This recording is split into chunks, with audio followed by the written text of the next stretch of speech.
Alert now, the story's heating up, calling on the White House to allow an interview with a former aide about what he may have said and to whom about Operation Fast and Furious. That's the gun-running operation linked to the murders of two American agents. Now, leading Republicans want to question former Obama advisor Kevin O'Reilly.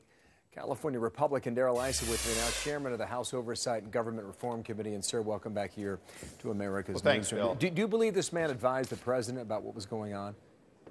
Well, it really isn't important whether he advised the president. That would be privileged. What is important is he received communication from an agent in the field, and we'd like to have an opportunity to get characterization of that. That's not protected.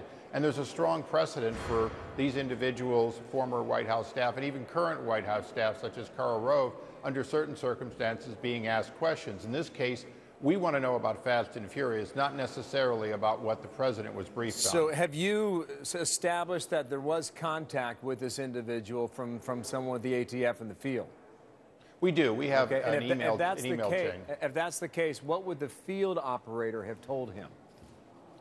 Well, he certainly could have characterized and defended Fast and Furious, perhaps told them that he thought it was a good project, maybe even shared why they were doing it and who authorized it, all of which would be outside of any privilege.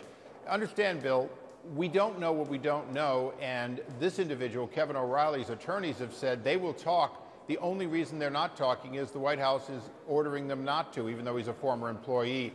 And I've sat through depositions of former Bush White House high-ranking officials who were asked specifically about what they did in their official conduct by the Waxman team when he was chairman.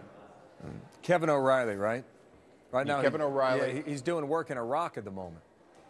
Right, and you know, we have asked for a telephonic interview. We really just want to get a characterization on the record of what might have been a relatively benign correspondence. But we have to follow the path where it leads. You may not be aware, but the Inspector General isn't looking at any of this type of material, and yet is getting full cooperation by the administration. Well, what is your hunch then? Even if you got these answers, where does that lead you, do you believe?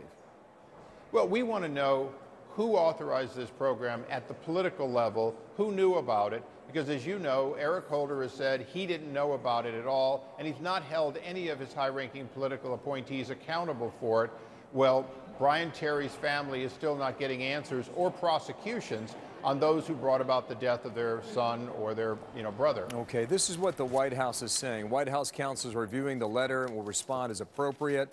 But broadly speaking, while some personnel in the White House were made aware of ATF's efforts to combat drug trafficking along the southwest border, including Operation Fast and Furious, there has been no evidence to suggest that anyone at the White House knew about any decision to allow guns to walk to Mexico. I know that's not satisfactory for you.